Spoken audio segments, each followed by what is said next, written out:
Hi everyone, आप सभी का स्वागत है हमारे यूट्यूब चैनल पर। आज मैं लेकर आया हूँ सेमेस्टर 1 25-29 सेशन के मेजर हिस्ट्री का इंपॉर्टेंट क्वेश्चंस का पेपर। यदि आपको सिलेबस के बारे में नहीं पता है तो वीडियो की डिस्क्रिप्शन में लिंक दिया हुआ है, वहाँ टाइप कीजिए और सिलेबस की जानकारी ले लीजिए। तो हम सब स्टार्ट करते हैं इंपॉर्टेंट क्वेश्चन का सेट।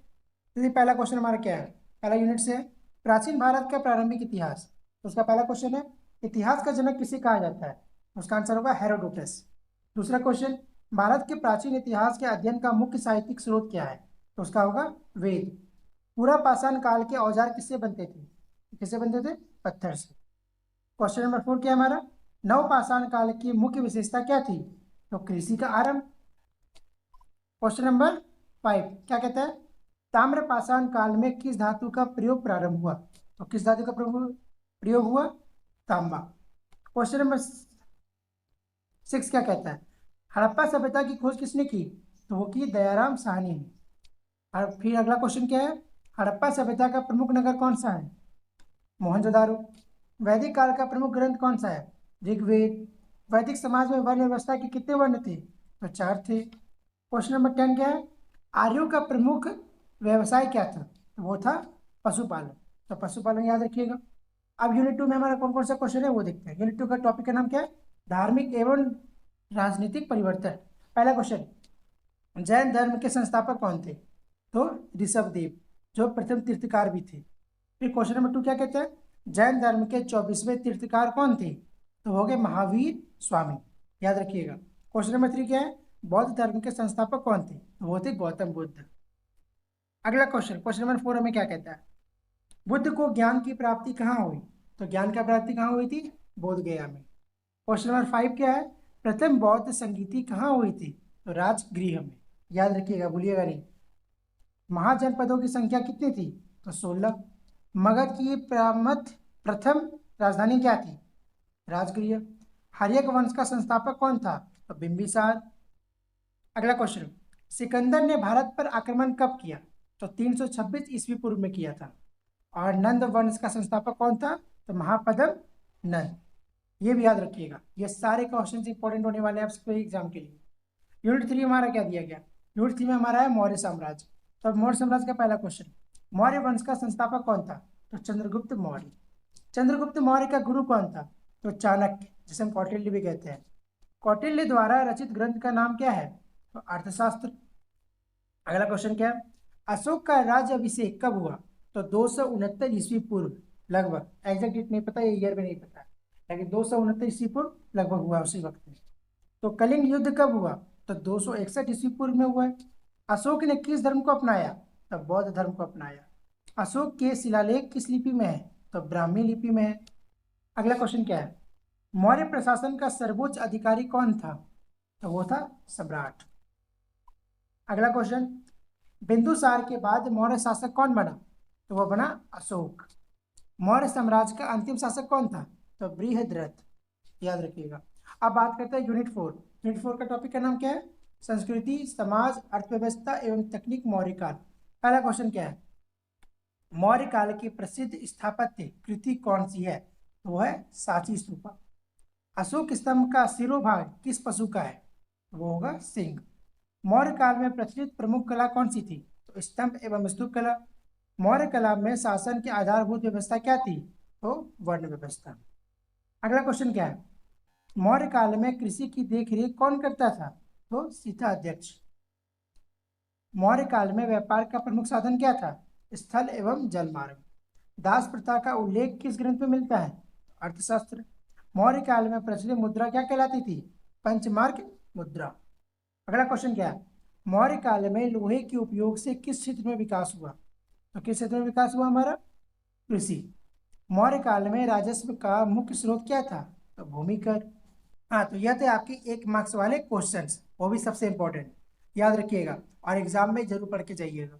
अब हम बात करते हैं लॉन्ग आंसर क्वेश्चंस की, जो आपके अच्छे मार्क्स दिलवाते हैं, जैसे कि 15 मार्क्स के जो एग्जाम में आता है सो उसके बारे में बात करेंगे। तो देखिए क्या लिखा हुआ, पहले हम जो स्टार्ट करेंगे यूनिट 1 से। और लॉन्ग आंसर को मैं आपको अच्छी तरह से समझाऊंगा भी, ताकि एग्जाम में आपको रटने की जरूरत ना पड़े, आपके दिमाग में याद रहे और उससे रिलेटेड आप सारे टॉपिक्स लिख सको। तो पहला क्वेश्चन स्टार्ट करते हैं, क्या लिखा हुआ है?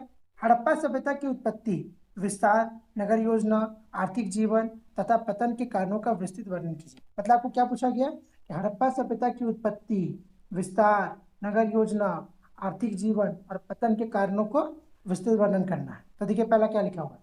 हड़प्पा सभ्यता, जिसे सिंधु घाटी सभ्यता भी कहा जाता है, विश्व की प्राचीन नगरीय सभ्यताओं में से एक थी। इस काल लगभग 2500 ईस्वी पूर्व से 1900 ईस्वी पूर्व माना जाता है। 1921 ईस्वी में दयाराम साहनी द्वारा हड़प्पा तथा 1922 ईस्वी में राखाल दास बनर्जी द्वारा मोहनजोदारो की खोज से इस सभ्यता का पता चला। इसका मतलब क्या है? यही कि हड़प्पा सभ्यता का दूसरा नाम क्या है? सिंधु घाटी सभ्यता। और ये विश्व का प्राचीन नगर सभ्यता में एक है, ऐसा मान सकते हो, इंडिया का। और इसका समय काल क्या था? 2500 ईस्वी पूर्व से लेकर 1900 ईस्वी पूर्व तक। ऐसे किसके द्वारा खोजा गया था? इसको खोजा गया था दयाराम साहनी और रखालदास बनर्जी के द्वारा। दयाराम साहनी के द्वारा 1921 ईस्वी में और रखालदास बनर्जी के द्वारा 1922 ईस्वी में इसका खोजा गया। इसका नाम रखा गया मोहनजोदारो। और मोहनजोदारो की खोज करते हुए हमें हड़प्पा सभ्यता के बारे में भी पता चला था। अगला और क्या लिखा हुआ है देखिए। इस सभ्यता का विस्तार सिंधु नदी और उसकी सहायक नदियों के क्षेत्र में था। इसका क्षेत्र वर्तमान पाकिस्तान, पंजाब, हरियाणा, राजस्थान और गुजरात तक फैला हुआ था। प्रमुख स्थल हड़प्पा, मोहनजोदारो, कालीबंगन, लोथल, धैलावीरा आदि है। यह सभ्यता सुव्यवस्थित नगर योजना के लिए प्रसिद्ध थी। नगर योजना इसकी सबसे महत्वपूर्ण विशेषता थी। नगर को ग्रिड प्रणाली के अंतर्गत बसाया गया था। सड़कें एक दूसरे को समकोण पर काटती थी। मकान पक्की ईंटों से बने होते थे तथा अधिकांश मकानों में आंगन और कुएं होते थे। जल निकासी की उत्कृष्ट व्यवस्था थी, जिससे यह स्पष्ट होता है कि लोग स्वच्छता के प्रति सजग थे।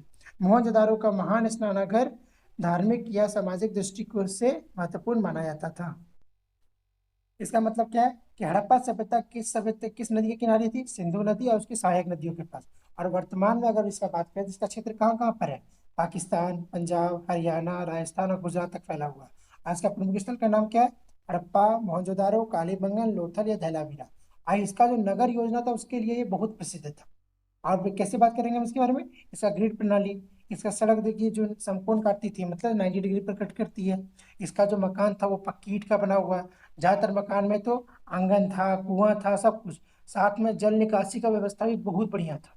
और यह स्पष्ट होता है हम लोग को इस पढ़ के क्या कि यहाँ का जो स्वच्छता के प्रति बहुत ही सजग थे सभी लोग, मतलब स्वच्छता को बहुत ही मानते थे। और मोहनजोदारो का सबसे बड़ा स्नान घर, जो धार्मिक और सामाजिक की तरफ से बहुत ही अच्छा माना जाता था। अगला और क्या लिखा हुआ है? आर्थिक जीवन कृषि, पशुपालन और व्यापार पर आधारित था। गेहूं, जौ, कपास आदि की खेती होती थी। कपास की खेती का यह विश्व में प्रथम प्रमाण है। व्यापार स्थल और समुद्री मार्गों में होता था। लोथल एक प्रमुख बंदरगाह था। मेसोपोटामिया से व्यापारिक संबंधों के प्रमाण मिलते हैं। तौल और माप की सुसंगत प्रणाली विकसित थी। धार्मिक जीवन के बारे में मातृदेवी, पशुपति, स्वरूप की मोहर और वृक्ष पूजा के प्रमाण मिलते हैं। लोग संभवतः प्रकृति पूजक थे। लिपि चित्रात्मक थी, जिसे अब तक पढ़ा नहीं जा सका। पतन के कारणों के संबंध में विभिन्न मत हैं। कुछ इतिहासकार प्राकृतिक आपदाओं जैसे बाढ़ और भूकंप को कारण मानते हैं। कुछ नदी मार्ग परिवर्तन को जिम्मेदार ठहराते हैं। आर्य आक्रमण सिद्धांत भी दिया गया है, परंतु वह सर्वमान्य नहीं है। आर्थिक अवनति और आंतरिक कमजोरी भी कारण हो सकते हैं। निष्कर्षतः हड़प्पा सभ्यता अत्यंत उन्नत नगरीय संस्कृति का प्रतीक थी, जिसने भारतीय इतिहास की नींव मजबूत की। इसका मतलब क्या होता है वो देखिए, स्टार्टिंग समझिए। हड़प्पा सभ्यता का जो आर्थिक जीवन था वो कैसे चलता था? कृषि, पशुपालन और व्यापार पर आधारित था। यहाँ पर गेहूं, जौ, कपास की खेती भी होती थी। और कपास का बोले तो विश्व का सबसे पहला प्रमाण आता है हड़प्पा। और यहाँ पर जो व्यापार होता था वो किस मार्ग से होता था? स्थल मार्ग या समुद्री मार्ग से हुआ करता था। और यहाँ पर तौल और माप का भी प्रणाली विकसित था, सब बहुत ज्यादा। और यहाँ पर पूजा के मामले, मानी धार्मिक के मामले में, तो मातृदेवी, पशुपति स्वरूप, वृक्ष पूजा किया जाता था, जिससे हम लोग समझ सकते हैं ये प्रकृति के बहुत बड़े पुजारी थे हड़प्पा के लोग। फिर लिपि चित्रात्मक होती थी। और साथ में ऐसा बोल सकते हैं इसका पतन कैसे हुआ? यहाँ पर कोई कहता है बाढ़ या भूकंप से हो गया, किसी कोई नगर नदी मार्ग को बोलते हैं कि नदी की वजह से ये बह गया, या फिर आक्रमण के चलते ये ढह के खत्म हो गया। इसलिए हम कह सकते हैं एट लास्ट में कि हड़प्पा सभ्यता बहुत ही बड़ा और एकदम सुलझा हुआ एक नगर था, जो संस्कृति का प्रतीक था और भारतीय इतिहास का नींव को मजबूत करता है। हड़प्पा सभ्यता। अगला क्वेश्चन क्या है हमारा? वैदिक कालीन समाज, राजनीति, अर्थव्यवस्था एवं धार्मिक जीवन का सम्यक विश्लेषण कीजिए। इसका आंसर क्या लिखा हुआ है? वैदिक काल भारतीय इतिहास का महत्वपूर्ण काल है।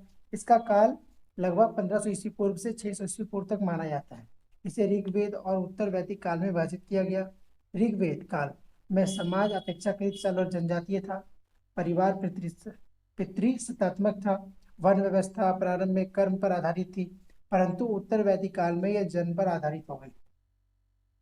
ब्राह्मण, क्षत्रिय, वैश्य और शूद्र 4 वर्ण थे। स्त्रियों की स्थिति प्रारंभिक काल में सम्मानजनक थी।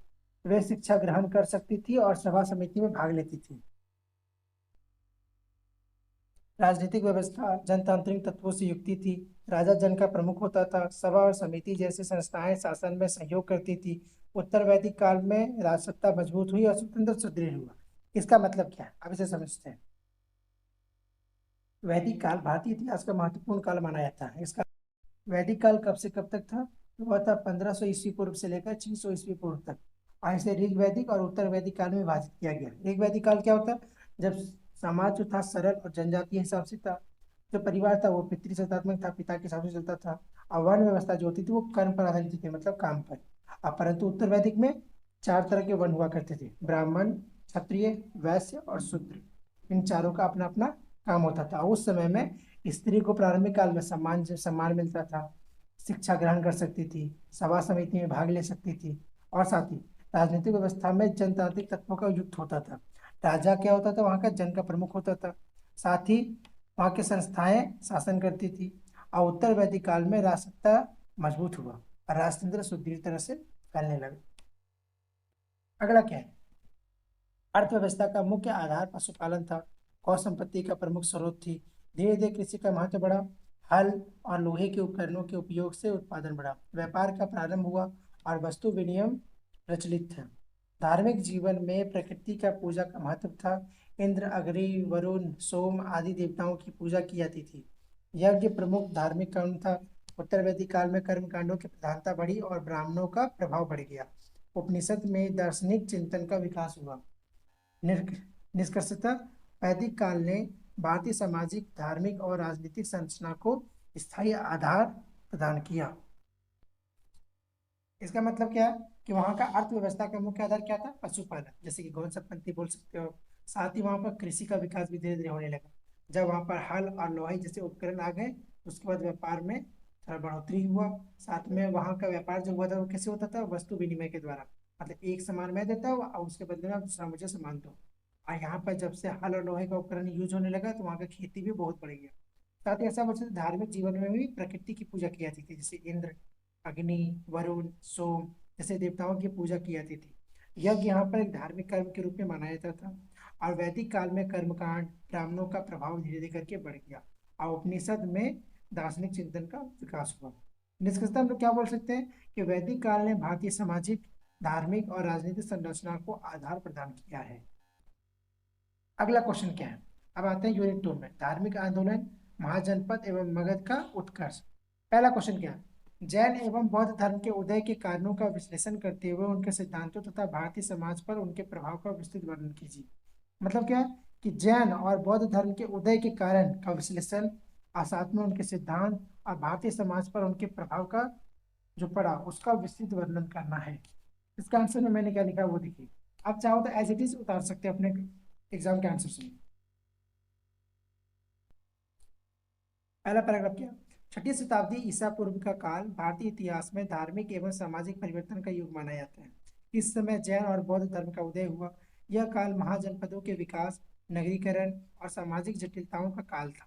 वैदिक धर्म में बढ़ते कर्मकांड, पशुबलि, ब्राह्मणों की प्रधानता तथा वर्ण व्यवस्था की कठोरता के कारण समाज में असंतोष उत्पन्न हो गया था।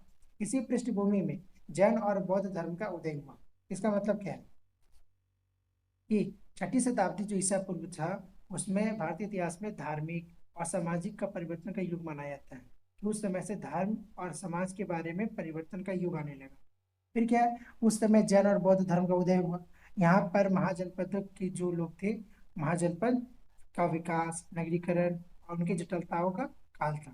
वैदिक धर्म में कर्मकांड, पशु बलि, ब्राह्मणों की प्रधानता, वर्ण व्यवस्था की कठोरता के समाज असंतोष उत्पन्न कर रहे थे। कुछ बढ़िया नहीं था उस वक्त में। इस पृष्ठभूमि में जैन और बौद्ध धर्म का उदय हुआ, जो सबसे इंपॉर्टेंट है। अब बात करेंगे जैन धर्म के उदय के कारण क्या थे। तो जैन धर्म के 24वें तीर्थकार महावीर स्वामी थे। जैन धर्म के उदय के प्रमुख कारण निम्नलिखित है। कौन कौन से? एक था कर्म कांडों से असंतोष, वैदिक यज्ञ और बलि प्रथा से जन साधारण उब चुका था। वर्ण व्यवस्था की कठोरता, निम्न वर्णों को सामाजिक समानता नहीं मिलती थी। आर्थिक परिवर्तन में व्यापारिक वर्ग एक सरल एवं नैतिक धर्म चाहता था। अहिंसा की भावना, समाज में हिंसा के विरुद्ध प्रतिक्रिया होने लगी। अब बात करते हैं जैन धर्म के सिद्धांत। जैन धर्म के मुख्य सिद्धांत अहिंसा, सत्य, अस्तेय, ब्रह्मचर्य और अपरिग्रह है। जैन धर्म का मूल आधार त्रिरत्न है: सम्यक दर्शन, सम्यक ज्ञान, सम्यक चरित्र। जैन धर्म आत्मा की शुद्धि और मोक्ष प्राप्ति पर बल देता है। यह ईश्वर की सत्ता को स्वीकार नहीं करता। इसका क्या मतलब है? जैन धर्म के मुख्य सिद्धांत कौन कौन से हैं? अहिंसा, सत्य, अस्तेय, ब्रह्मचर्य और अपरिग्रह। और जैन धर्म का मूल आधार तीन रत्न होता है। कौन कौन सा? एक सम्यक दर्शन, एक सम्यक ज्ञान और एक सम्यक चरित्र। और जैन धर्म आत्मा की शुद्धि और मोक्ष प्राप्ति के लिए सबसे ज्यादा बल देता है, मतलब उस पर जोर देता है। यह ईश्वर की सत्ता को स्वीकार नहीं करता। अगला क्या है? बौद्ध धर्म के उदय का कारण क्या था? तो गौतम बुद्ध ने बौद्ध धर्म की स्थापना की है, ये सभी जानते हैं। बौद्ध धर्म के उदय के कारण जैन धर्म के समान ही थे। जैसे पहला क्या? वैदिक कर्मकांडों की जटिलता। वैदिक कर्मकांड में कठिनाई आ रही थी, सामाजिक असमानता थी, सरल जीवन और नैतिकता की आवश्यकता होने वाली थी, और मध्यम मार्ग की खोज होने वाली। और बात करेंगे इसका, बौद्ध धर्म के सिद्धांत क्या थे? बौद्ध धर्म के चार आर्य सत्यों पर आधारित थे। एक है दुख है, दुख का कारण तृष्णा है, दुख का निरोध संभव है, अष्टांगिक मार्ग से दुख का अंत होने वाला है।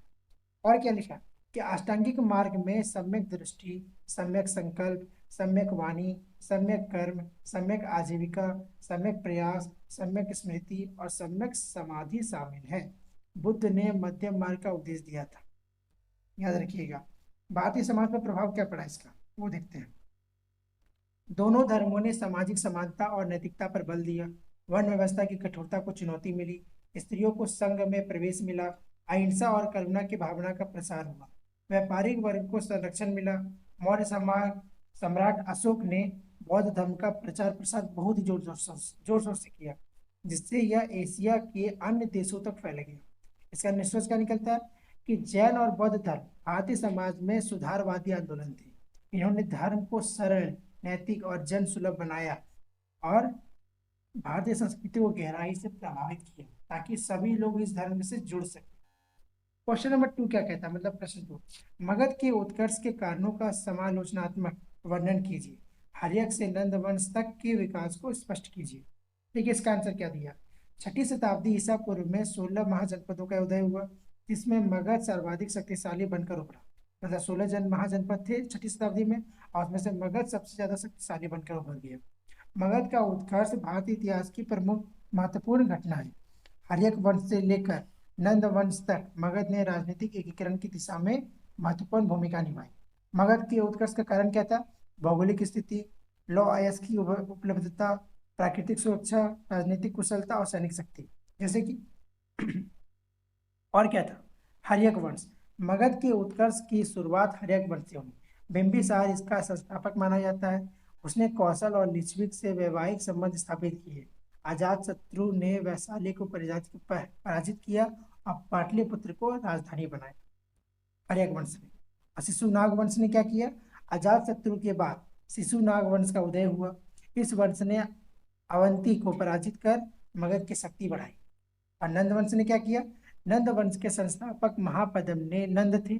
उन्होंने अनेक क्षत्रिय वंशों का अंत कर एक विशाल साम्राज्य की स्थापना की। नंदों की सेना अत्यंत विशाल थी, वे धन संपत्ति के लिए भी प्रसिद्ध थी। समालोचनात्मक दृष्टि से क्या कहते हैं कि मगध का उत्कर्ष केवल सैन्य शक्ति पर आधारित नहीं था, बल्कि आर्थिक समृद्धि, प्रशासनिक संगठन और राजनीतिक दूरदर्शिता भी इसके कारण थे। हालांकि नंद वंश की कठोर कर नीति, मतलब टैक्स वाली नीति के कारण जनता में असंतोष उत्पन्न हुआ, जिससे आगे चलकर मौर्य वंश का उदय हुआ। इसका निष्कर्ष क्या निकलता है कि मगध का उत्कर्ष भारतीय राजनीतिक एकीकरण की दिशा में प्रथम महत्वपूर्ण कदम था। हर्यक ने नंद वंश तक मगध ने अपनी शक्ति और प्रभाव का निरंतर बढ़ाया, जिसने आगे चलकर मौर्य साम्राज्य की नींव तैयार की। अब बात करते हैं यूनिट 3 यानी कि मौर्य साम्राज्य। चंद्रगुप्त मौर्य के उदय, उसकी विजयों तथा मौर्य प्रशासन की प्रमुख विशेषताओं का विस्तृत वर्णन कीजिए। क्या दिया हुआ? चंद्रगुप्त मौर्य प्राचीन भारत के महान शासकों में से एक था, जो आज हम लोग नाम सुनते हैं। इसके नाम पर तो सीरीज में निकल चुकी है। उसने 322 ईसा पूर्व में मौर्य वंश की स्थापना की और भारत ने प्रथम व्यापक अखिल भारतीय साम्राज्य की नींव रखी। हम सभी जानते हैं नंद वंश की अलोकप्रियता और अत्यधिक कर नीति के कारण जनता में असंतोष था। इसी परिस्थिति का लाभ उठाकर चंद्रगुप्त ने अपने गुरु चाणक्य की सहायता से नंद वंश का अंत किया। इसका उदय प्रारंभिक जीवन कैसा था वो देखते हैं। सर, चंद्रगुप्त का प्रारंभिक जीवन संघर्षपूर्ण था। चाणक्य ने उसकी प्रतिभा को पहचाना और उसे प्रशिक्षित किया। चाणक्य की राजनीति और कूटनीति के परिणाम स्वरूप चंद्रगुप्त ने मगध पर अधिकार कर लिया। इसके बाद उसने उत्तर पश्चिम भारत की ओर ध्यान दिया। इनकी प्रमुख विजय कहाँ थी, कहाँ कहाँ पर ये जीते थे, मतलब अपनी जीत हासिल की थी। चंद्रगुप्त ने यूनानी शासक सेल्यूकस निकेटर को 305 ईसा पूर्व में पराजित किया। इस संधि के अनुसार सेल्यूकस ने अराकोसिया, कंधार और काबुल जैसे प्रदेश चंद्रगुप्त को सौंप दिए तथा अपनी पुत्री का विवाह भी उससे किया। इस विजय से मौर्य साम्राज्य की सीमाएं विस्तृत हो गई। चंद्रगुप्त ने लगभग संपूर्ण उत्तर भारत को अपने अधीन कर लिया, अपने अंडर हो गया। इसका प्रशासनिक व्यवस्था क्या था? मौर्य प्रशासन अत्यंत संगठित और केंद्रीकृत था। सम्राट शासन का सर्वोच्च अधिकारी था।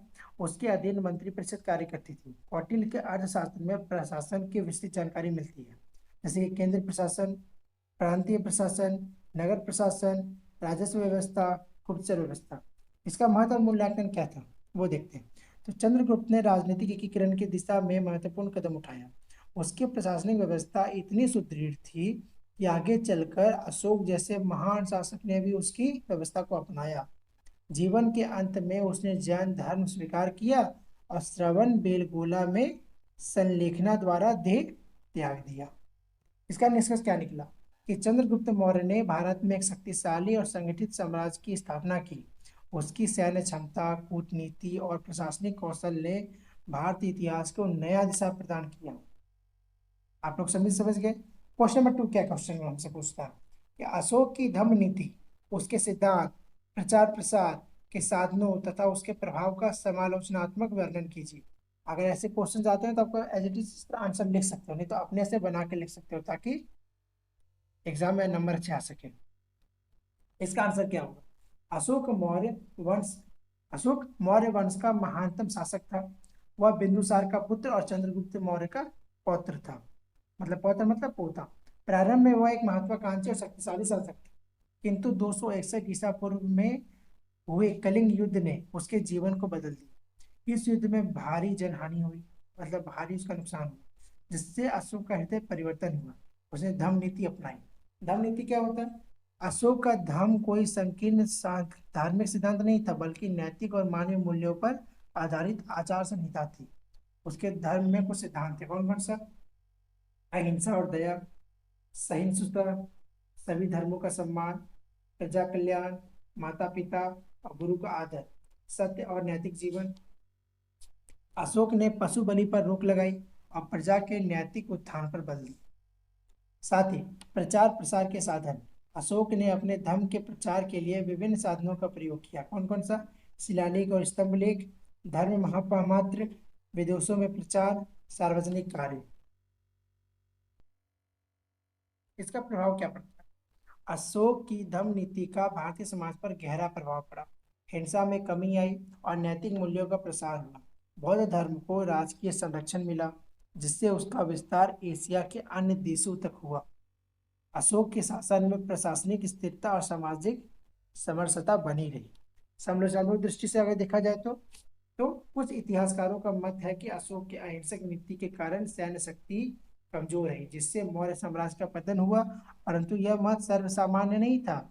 वस्तुतः बोल सकते हैं कि साम्राज्य के पतन के कई अन्य कारण भी थे। इसका निष्कर्ष क्या निकलेगा कि अशोक की धम्म नीति मानवता, सहिष्णुता और नैतिकता पर आधारित थी। उसने भारतीय इतिहास में शांति और सद्भाव का आदर्श प्रस्तुत किया। अशोक न केवल एक महान शासक था, बल्कि एक महान मानवतावादी भी था। अब बात करेंगे यूनिट 4 के बारे में। इसका क्वेश्चन नंबर 1 क्या है? प्रश्न 1, मौर्यकालीन समाज एवं अर्थव्यवस्था की प्रमुख विशेषताओं का विस्तृत वर्णन कीजिए। क्या लिखा है कि मौर्य काल चंद्रगुप्त मौर्य से बृहद्रथ तक प्राचीन भारत का एक महत्वपूर्ण काल था। इस समय राजनीतिक एकता के साथ साथ सामाजिक और आर्थिक जीवन भी सुव्यवस्थित रूप से विकसित हुआ। मौर्यकालीन समाज और अर्थव्यवस्था के संबंध में जानकारी मुख्यतः कौटिल्य के अर्थशास्त्र, मेगास्थनीज के विवरण तथा अशोक के अभिलेख से प्राप्त होती है। सामाजिक व्यवस्था की बात करें तो मौर्यकालीन समाज वर्ण व्यवस्था पर आधारित था। समाज में 4 वर्ण थे, जो मैंने आपको पहले कहा, ब्राह्मण, क्षत्रिय, वैश्य और शूद्र में विभाजित था।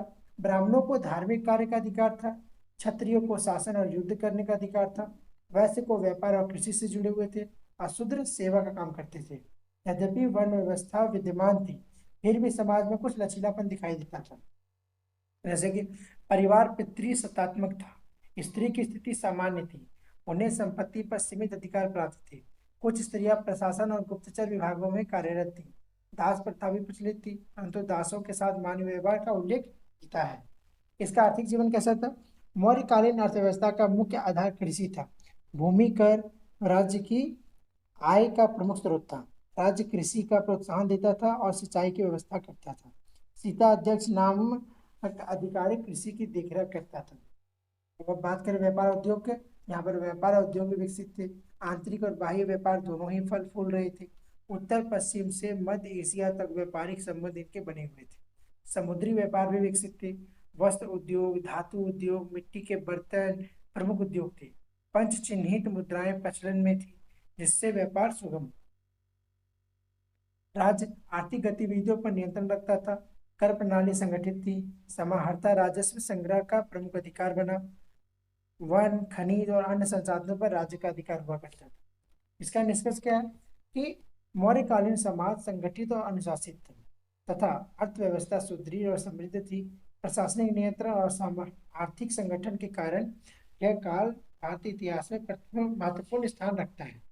क्वेश्चन नंबर 2 क्या कहता है कि मौर्यकालीन कला, स्थापत्य एवं संस्कृति की विशेषताओं का वर्णन कीजिए। तो कला का बात करेंगे, स्थापत्य और संस्कृति की बात करेंगे। तो क्या लिखा हुआ है कि मौर्य काल भारतीय कला और स्थापत्य के विकास का स्वर्णिम युग माना जाता है। इस काल में शिल्पकला, वास्तुकला और मूर्ति कला में उल्लेखनीय प्रगति हुई। मौर्यकालीन कला पर विशेषतः सम्राट अशोक का प्रभाव स्पष्ट दिखाई देता है। पहला, स्थापत्य कला क्या होती है? तो मौर्यकालीन स्थापत्य का सर्वोत्तम उदाहरण अशोक के स्तंभ और स्तूप है। अशोक स्तंभ एक आसम एक ही पत्थर से निर्मित हुआ है और उन पर सुंदर पालिश किया गया है। सारनाथ का सिंह स्तंभ शीर्ष भारतीय कला का उत्कृष्ट उदाहरण है। यह आज भारत का राष्ट्रीय प्रतीक होता है। जैसा कि सांची और भरहूत के स्तूप बौद्ध स्थापत्य के उत्कृष्ट उदाहरण है। स्तूप गोलाकार संरचना होते हैं, जिनमें बुद्ध के अवशेष रखे जाते थे। इनके चारों ओर प्रदक्षिणा पथ बनाया जाता था। और क्या लिखा है? गुफा वास्तुकला क्या होती है? तो बिहार के बाराबर और नागार्जुनी पहाड़ियों की गुफाएं मौर्यकालीन वास्तुकला का अद्भुत उदाहरण है। ये गुफाएं अत्यंत चिकनी और चमकदार पॉलिश से युक्त है। इन्हें आजीविक संप्रदाय के लिए बनाया गया था। फिर मूर्तिकला, मौर्यकालीन मूर्तिकला में यथार्थवाद और सादगी दिखाई देती है। पशु आकृतियों अत्यंत सुंदर और जीवंत है। सिंह, बैल, हाथी आदि की मूर्तियां उत्कृष्ट शिल्पकला का परिचय देती है। सांस्कृतिक विशेषताएं, मौर्य काल में बौद्ध धर्म को विशेष संरक्षण मिला। अशोक ने धार्मिक सहिष्णुता की नीति अपनाई। साहित्य के क्षेत्र में कौटिल्य का अर्थशास्त्र महत्वपूर्ण ग्रंथ है। प्रशासनिक, सामाजिक और नैतिक जीवन में अनुशासन और नैतिकता पर बल दिया गया। निष्कर्ष क्या है कि मौर्यकालीन कला और संस्कृति भारतीय सभ्यता की महत्वपूर्ण धरोहर है। इस काल में स्थापत्य और शिल्प कला का जो विकास हुआ, उसने आगे आने वाले युगों को प्रभावित किया। मौर्य काल ने भारतीय सांस्कृतिक इतिहास को स्थायी और महत्वपूर्ण और गौरवपूर्ण पहचान प्रदान की। हाँ, तो यह था आपका मेजर हिस्ट्री के इंपॉर्टेंट क्वेश्चंस का पार्ट 1। पार्ट 2 भी जल्दी अपलोड हो जाएगा आपके एग्जाम होने से पहले।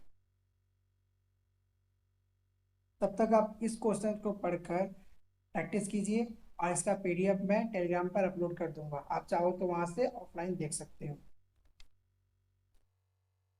साथ ही आपको यह वीडियो कैसी लगी आप मुझे कमेंट में जरूर बताना। अगर अच्छी लगी हो तो लाइक करो और अपने फ्रेंड्स को या फिर ग्रुप्स में शेयर करो। और जो मैं डेली कहता हूँ, अगर आपको कोई भी डाउट हो, कोई भी सवाल हो मन में, तो आप मुझे बेझिझक कमेंट में पूछ सकते हो, उसका जवाब मैं ज़रूर दूंगा। तब तक के लिए bye and thank you last तक देखने के लिए।